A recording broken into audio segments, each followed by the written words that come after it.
Joshua, Okay, we're not gonna rant we are yet. here. Yeah, I'll tell you No. what. We're gonna start it November off on a 1st. good note. November 1st. Okay. Well, no good notes on November 1st right now. A lot of people out there suffering, basically, Yep. because Yep. of No end in sight. no end in sight, no empathy for people. Way to put your foot right in it. I was gonna start us off on a happy note. Okay. We can. What's your happy note? Well, I don't have one now. Yesterday was Halloween though, so Yeah. I have a few things to say about Halloween. yeah. Mm-hmm. Certain aspects of modern Halloween culture that have developed that I take a lot of umbrage with. I have Joshua. things about modern Halloween culture too, so I want to hear your things, and then I'll tell you some of my things. Yeah, I have a few things to say about modern Halloween culture, specifically trunk or treating. I have a big problem with trunk or treating. I feel that trunk or treating is the representation of moral decay within the United States. And this is my treatise. That's the postulate, and I will bring you along, dear listener, to how I've come to this conclusion. So, for the longest time, you just sent your kids out, right, to go visit your neighbors and like explore new areas, talk to new people, meet up new kids, go on adventures, everything else like that. The Halloween night was a time for exploration and camaraderie, right? It's finding kids that you've never met before, forming a big group, going on an adventure, seeing what's up with this creepy old house, getting up to the shenanigans, staying up too late, eating candy, making your tummy hurt, and all that other stuff, right? It was a rite of passage time for kids of a certain age, right? And it had been that way for the longest time. We have all kinds of movies about it, right? All kinds of haunted house kid movies and stuff. But recently, I would say the last 5 years, right? Halloween's been co-opted by people that don't particularly like what Halloween stands for, right? Because Halloween in and of itself is a pagan holiday. It's all about witching and Allegedly, piercing the veil.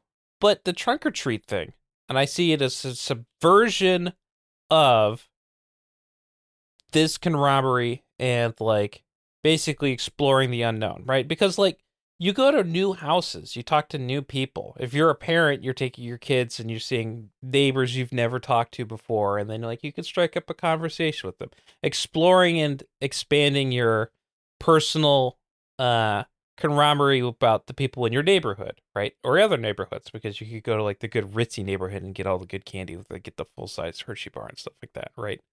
Now, instead of exploring and getting up into shenanigans and meeting new people and all that stuff, is that you're confined within the same group of people that you have already established a relationship with, right? Mm-hmm.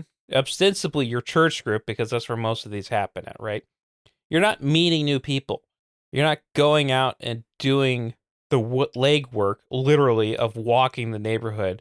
Sometimes miles. I would go miles for candy and stuff like that, right? But you're just in this small little parking lot, right? Which I have a thing to say about too, right? Is because we've subverted the whole walking the neighborhood and having walkability in our areas and stuff like that, because we could just park our cars, open up the trunk, and everybody just wanders around in a parking lot, right? And there's a whole social construct around that as well that I'm not going to get into. But it's, in my opinion, a representation of the subversion and elimination of the American work ethic, number one, Mm-hmm. right? Yeah. Because you're not working for anything. You're not working around. You're basically just doing taking out all of the labor that goes into trick-or-treating and everything else like that. And then just getting the reward without none of the work, right? So that's number one, right? So you can't even burn off the candy that you've ostensibly obtained because you're not going anywhere. You're just wandering around in a parking lot, right? Number two, it's eliminating community, especially in your local neighborhood. Mm-hmm. Because nobody wants to get to know their neighbors as much as this anyway. So this was like really the only time that you would be talking to neighbors that you never talk to, unless there's like a blackout or something, and then everybody's just talking in the street, which happens more than once around my neighborhood because we have all utility lines. And then number 3, right? It's teaching your kids that there's something wrong with the concept of Halloween itself, right? Which is like, oh, we'll just go to the trunk or treat and it'll be fine. You know, I don't want little Timmy to go down and talk to strangers at the houses and stuff like that. Because, you know, you never know what's going to happen and everything else like that. Even though, right, statistically, you 95% of abductions and any of those kind of issues and stuff like that everybody's always worried about, that the news always talks about, it's somebody you already know. Yeah. Right. Yep. Yep. Somebody You're at more your likely to at be your trunk or abducted. treat, like with their trunk already Yeah. open and candy in it. Come on. Yeah. Like, it just goes into the whole thing of just like, I don't know. Well, no, I just feel I actually 100% agree on all that, on most of it. Primarily the degradation of community. You know, here on the podcast we talk about community a lot. I do tend to do this because it just, you can't fight the currents, but I don't like the going to other neighborhoods. Like, I would rather have a community of people I know, not that I would know everybody in my neighborhood personally, but I got a sizable neighborhood, right? Most, I can't tell you, because really the reason we started going out of our neighborhood was because nobody in our neighborhood was participating. Like, half of the houses would have their lights off, you know, and that's hard to do with a kid. And then when there were people here, for some reason, this is a neighborhood that people drive to, and they'll drive through your neighborhood with their kid and drop them off just on their way to another neighborhood, you know? So I kind of got over that. But I really, truly hate this thing of going to other quote unquote better neighborhoods, you know, because it kills any sense of community. Like, I'm here, I don't know these people. Last night, it's different. My child is 14, so she wants to trick or treat with her friends. So we took her to this kind of a town over where her friends live, and she hung out with them, and they all walked together, you know. But I, in general, like that neighborhood, because it was a quote unquote nicer neighborhood in that town, had so many people. Like, the entire town was in that neighborhood, you know. And then while she was doing that, we went to her friend's parents' house, who we're friends with. They all went to school together and just hung out. No trick-or-treaters came to her neighborhood. Not a single person came up. And I looked to see if she had her light off, because I always make sure to turn my light off so nobody comes up and gets barked at by my dogs while I'm not here, you know. Nobody drove through, nobody walked through, and it was a pretty nice neighborhood. I mean, the friend is a professor at a community college, so it's not like a nothing neighborhood, you know. Um, yeah, the degradation of community, and it's all in the name of a set of, let's say, religious presumptions about what should just be a fun community building thing. I mean, because it's really not even Halloween that suffers from this lack of community. Um, I mean, when I was a kid, we would still go caroling with people. Did you ever do that? no, I hate singing, so Yeah. I never went caroling. You know, I didn't love it at the time, but like, it's just the community thing of like going out with. It's the same thing you said, you know. I don't know, man.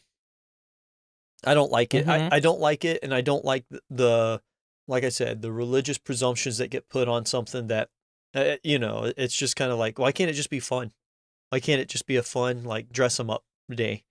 It's not like people are, I don't know. I don't know, dude. I don't want to say too much and step Yeah. on people's belief feelings, but, you know. Yeah, I don't know. It's just a continuous just degradation of less fun. Yeah. You know, like, nothing is fun anymore. And I think that that's also the thing. It's like the this, I mean, like, we're moving into Thanksgiving, right? And then we could pivot into the next, like, discussion point, right? Of everybody losing their SNAP benefits, right? But I mean, like, we're moving into Thanksgiving, right? And it's not even like its own independent holiday anymore for the most part, right? It's basically Christmas part one. Right. Well, as an And adult, then, it like, definitely turns into that because it's like, okay, let me. Thanksgiving means that I need to have all presents bought and planned or be buying them. I have to have my Christmas cards sent out, and it's really just the first part of all of the cooking and stuff I'm about to be doing. You know. And then it's also you throw it in there. It's like, okay, well, if I have these people up on Thanksgiving, then I can go hang out with these people on Christmas, or you know what I'm saying? Like, yeah. Well, luckily for me, I don't hang out with anybody don't hang on out any with holiday. anybody. So Nobody, not even your family. You sit in your room there and yeah, play with your GI Joes. I just lay on the floor and stare at the ceiling. No, but I mean, like, God forbid you want to buy like a paper mache turkey, because like there's no Thanksgiving like stuff you could buy. It just starts at Christmas. Like they had Christmas stuff up at Walmart 2 days before Halloween started. Oh yeah, Yeah, it was October 28th because I went in there for looking for something, and they already had Christmas stuff up. And I'm like, it's not even. I just started yelling at the aisle like a madman. yeah, It's just like it's not even fucking Halloween yet. You guys got the Christmas stuff up. It's what I'm doing. I'm just like becoming that guy yeah. who's just like so mad about random nonsense lately. That's good. I mean, somebody's got to do it, right? We have to like maintain that tradition as a society of just having the guy who's angry about stuff. Yeah, yeah. Because we don't have enough guys that are angry about stuff. Honestly, dude, you really should fill that role. I haven't seen. It's been a long time since I've just seen a guy that's angry about stuff. You know, Mm-hmm. a crank. Yeah, I do cranks. that often. Yeah, I think that that's also one of the moral failings of this country is that we're running out of cranks. Yeah. Well, we've replaced all our cranks with discontents. You know, like Mm-hmm. Crank is a valuable role in a community because it keeps everybody grounded. You know, a crank doesn't actually go off on immigration or, you know, the undeserving poor or anything. They just don't like that you're selling Christmas decorations too early. It's a non-harmful, you know, it's almost like you're razzing all of society all the time, you know? Mm-hmm. And then like it's the guy that puts the mirror to everybody's stupidness is the Yeah. crank. And Yeah. that's an important role, and we've eliminated that role from society. But it's just more of the same, you know. It's like all of that stuff. And then we're just going to make sure that nobody can feed their family for the month of November. Ostensibly the month is supposed to be about, you know, gratefulness Giving and gratefulness. Yeah. Yeah. And 42 million people will have trouble putting dinner on the table for Right. Thanksgiving. They'll have trouble Because- putting because dinner they on the can't- table all month, and that month ends in Thanksgiving, you know? Mm-hmm. But then It's- today, oh, go ahead. It's because like they can't bother to come to work for 30 days. Congress can't bother to come to work. So Mike Johnson can just stand there with a stupid idiot podium with a stupid idiot face going on about how this is the Democrats when the Republicans run both the Senate and House. They could stop this at any point, but they don't want to. I mean, I think there's both They just- sides they're- to it. I mean, I think that there's I find it interesting that, it was something I was listening to, and it was a federal workers labor union leader. And this guy, he just represents the federal workers labor union in general, not like white collar workers, generally like the ones that need the labor union, like custodial staff and things like that. I don't want to make a guess on the guy's education level. He wasn't well spoken, you know. Mm-hmm. Clearly he earned him a position as like a labor union leader. So I don't want to make any presumptions about him, but he wasn't very well spoken. Just say that. And his thing was like, we just need to get this government open. The Democrats just need to suck it up and get the government open. And I've heard that from several people, but then they've released like what the healthcare costs. Like, here's the thing, man. The world was never for you. And I do think it truly that what we're seeing right now is a punishment for having the audacity to think that your job could be better than it was. I remember at the beginning of COVID telling everybody that I thought this is going to be great. This is going to it's going to cause us to re-examine the way we look at work and what it means to go to a job. Because what it really showed is that nobody has to be at their job for 40 hours a week. You know, that this was all just artifice, really.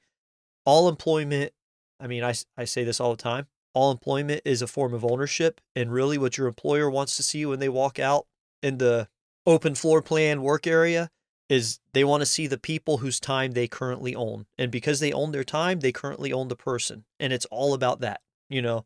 It's all a relationship of ownership. And I truly thought at the beginning of COVID that this would be a time as a society where we re-examine that.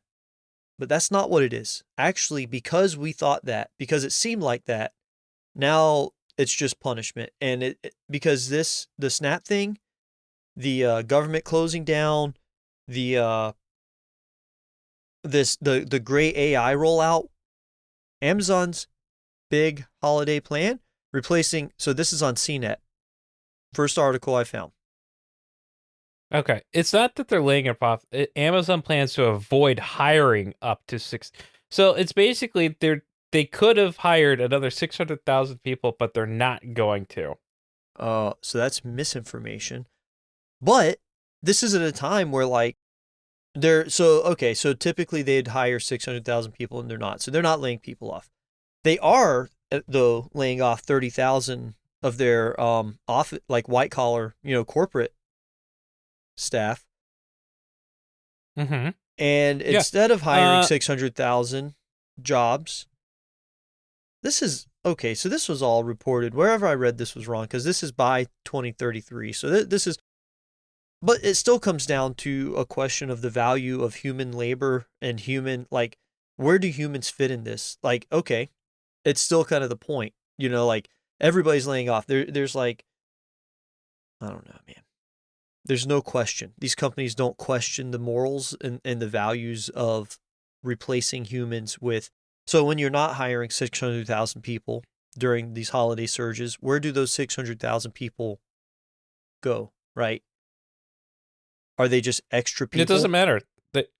Yeah. Well, I mean, we talked about this in, what dispatch was that? I forget. Where it's just going to come down to is that we're just going to have surplus humanity.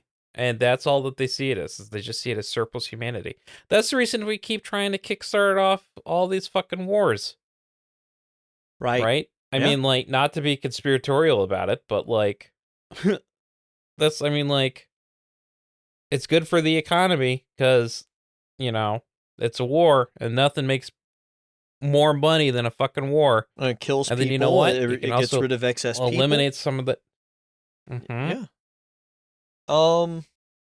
So talking about this, with all this going on, government shut down, people not receiving their SNAP benefits this month, which who knows if those are even going to be back paid.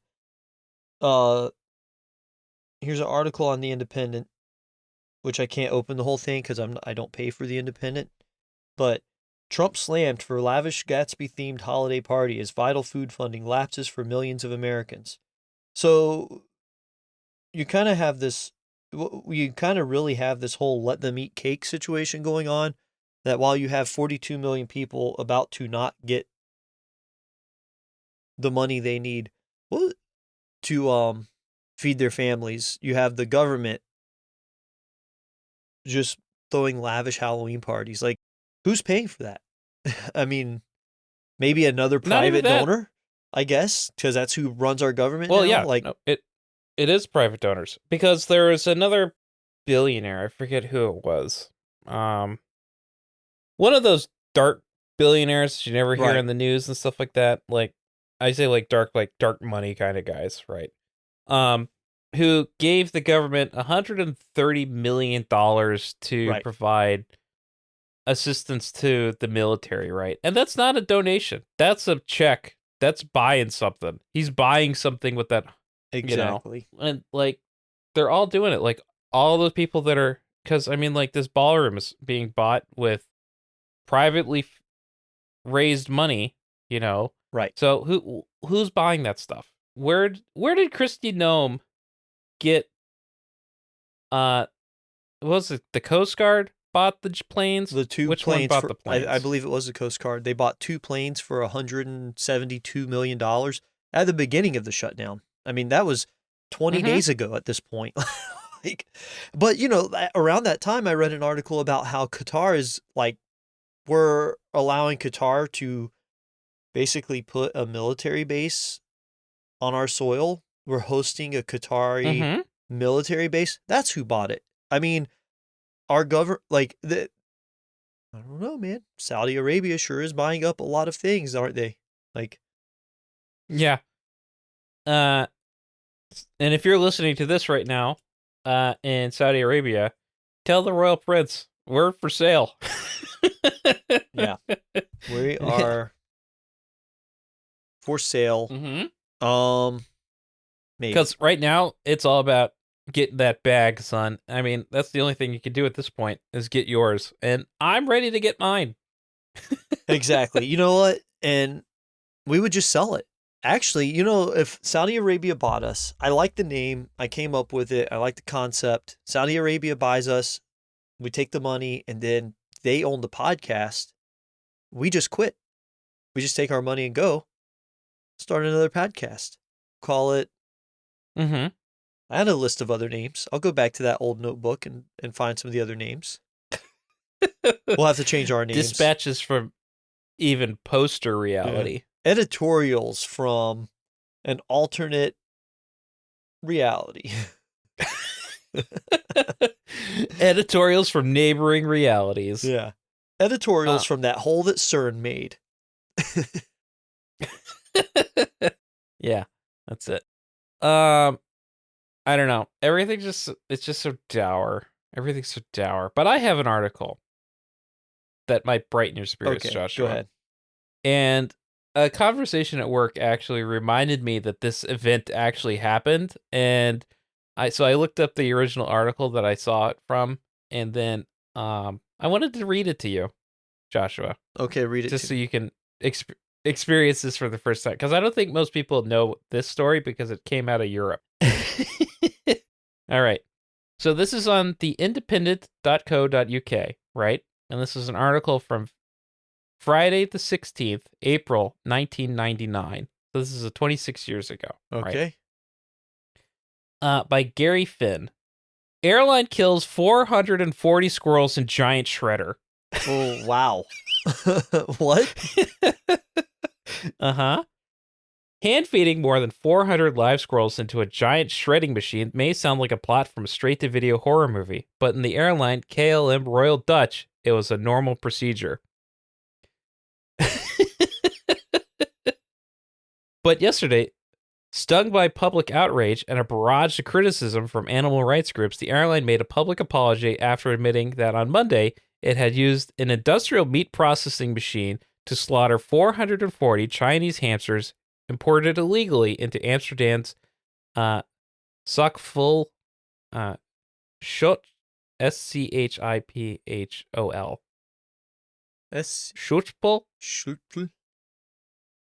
Schiphol Airport. The squirrels, which arrived without proper documentation last week, en route to collect undocumented fucking squirrels, were killed after the airline was unable to find them new homes. The slaughter aroused strong passions in the Netherlands, where the population of nearly 16 million owns 2.5 million cats and 1.5 billion dogs. It even triggered an emergency debate in Parliament. Wow, man. The country's organizations for pet claim that the airline officials used the same meat processing to kill 200 other squirrels, several dozen water turtles, and numerous rare parakeets and birds this month alone. Wow. The airline maintained that the processor used commercially to slaughter poultry was the most humane method. It said it made a grievous mistake on ethical grounds when it killed the squirrels and deserved criticism from the public and animal rights activists. It offers its most sincere apology to animal lovers and all those offended by the events. However, KLM also argued that it had simply abided by health regulations for live animal imports. Said spokesman Joseph Eddy admitted the method seemed cruel, but he insisted it was the most humane way to destroy the animals. The Netherlands' only squirrel shelter group, the Diermierenvereniging for Squirrel Refugees, said yesterday, it's simply absurd. Just the fact that they killed them makes us nauseous, let alone how they did it. Did those squirrels apply for asylum? You said they're squirrel refugees? I don't know. And who collects 400 squirrels? 440 squirrels were going to a private collector? What does that even mean? I mean, I don't know. You know, there's a lot of questions. I got a lot of questions, but yeah. I get it with parakeets. You ever hear of this story? No, I never heard of this. This is crazy. It's a lot of squirrels. That is a lot of squirrels. Shredder. I got an article for you that I found, actually, from October 30th, 2025. Oh, recent. More recent than mine. Yep. This is on interesting engineering. You're going to like this. I liked it. Matrix collapses. Is it? Mathematics proves the universe cannot be a computer simulation. Okay. You're just going full tilt on this now, new mathematical study dismantles the simulation theory once and for all. So I'll go down here. Let's see. Okay. Their work shows that no computer, no matter how advanced, could ever reproduce the fundamental workings of the universe. Their research goes further than rejecting the simulation theory. It suggests that reality is built on a kind of understanding that cannot be reduced to computational rules or algorithms. The researchers approached the simulation question through mathematics and physics rather than philosophy. They explored whether the laws governing the universe could, in theory, be recreated by a computer system. It has been suggested that the universe could be simulated, says Dr. Faisal. If such a simulation were possible, the simulated universe could itself give rise to life, which in turn might create its own simulation. This recursive possibility makes it seem highly unlikely that our universe is the original one rather than the simulation nested within another simulation. He explains that this question was once thought to lie outside the reach of science. Quote, however, our recent research has demonstrated that it can, in fact, be scientifically addressed. Basically, it can't happen. This was, let me see who the researchers were, because I kind of skipped ahead. This is Dr. Faisal, adjunct professor at UBC Okanagan's Irving K. Barber Facility of Science, and his international Fuck out of here, adjunct professor. University of British Columbia. That's what UBC is. Fuck that. Adjunct professor? No. Yeah. Give me full professor. I want somebody with tenure to tell me that it's not a simulation. I don't believe any of this. Still simulation. Find better articles, Joshua. Nope. This is mathematically proven to not be possible. Let me see the actual. Yeah, by an adjunct professor. Nah. Hold on. Not buying it. You got to sell it to me better than that. Is this Okay, peer here you go. reviewed? This is peer reviewed. This is an article, not a paper. To test whether this informational foundation could be simulated, the team relied on mathematical principles, including Gödel's incompleteness theorem. This theorem states that any logical system, there will always be true statements that cannot be proven within that system. Dr. Faisal says the same limitation applies to physics.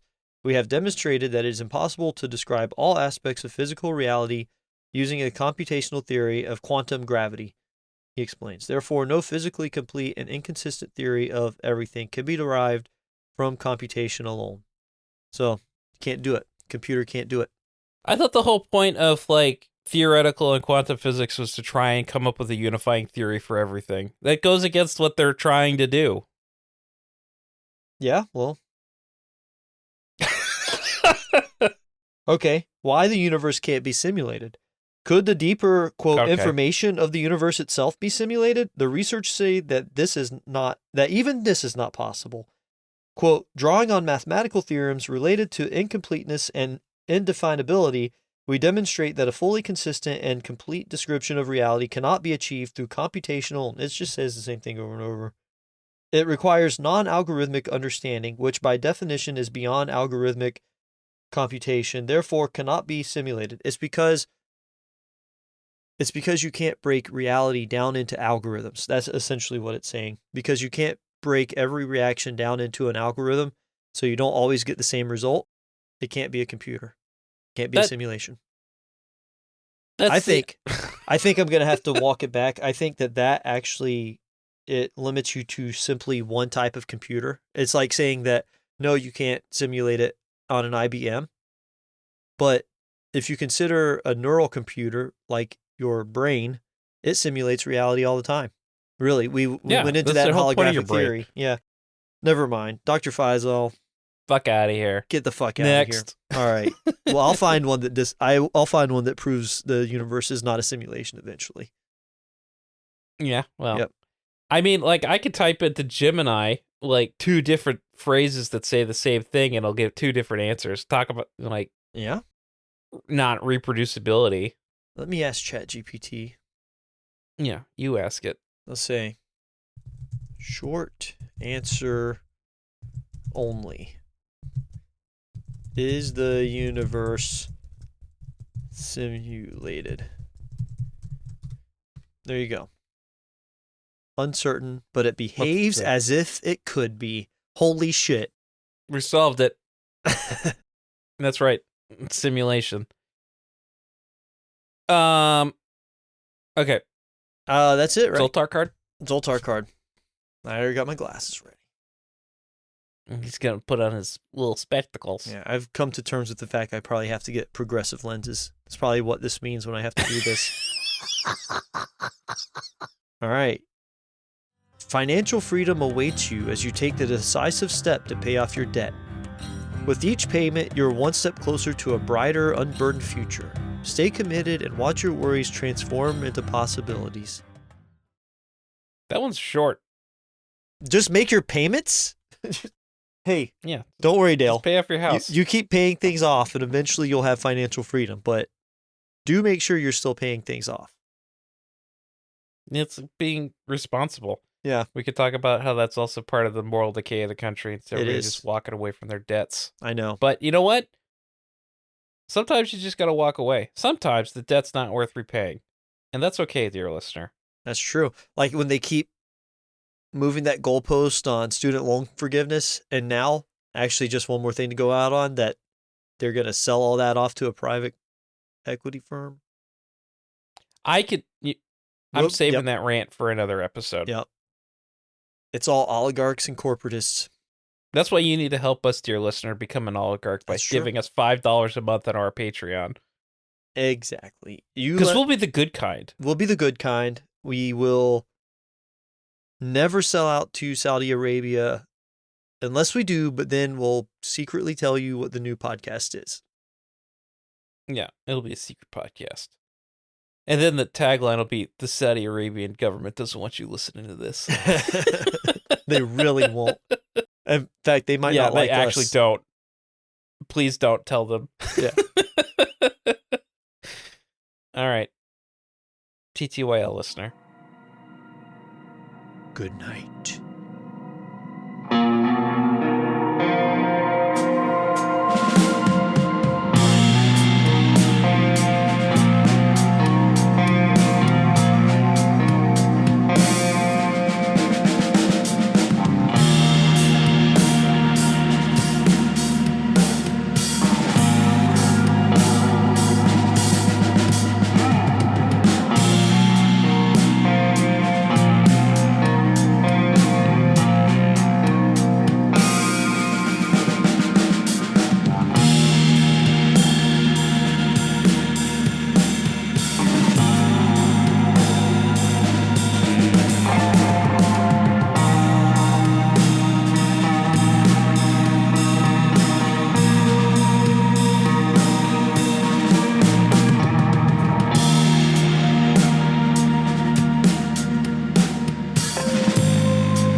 Oh, you fucking gooner. We should have done it. I'm gonna E600 or E6000 glue all over my. Is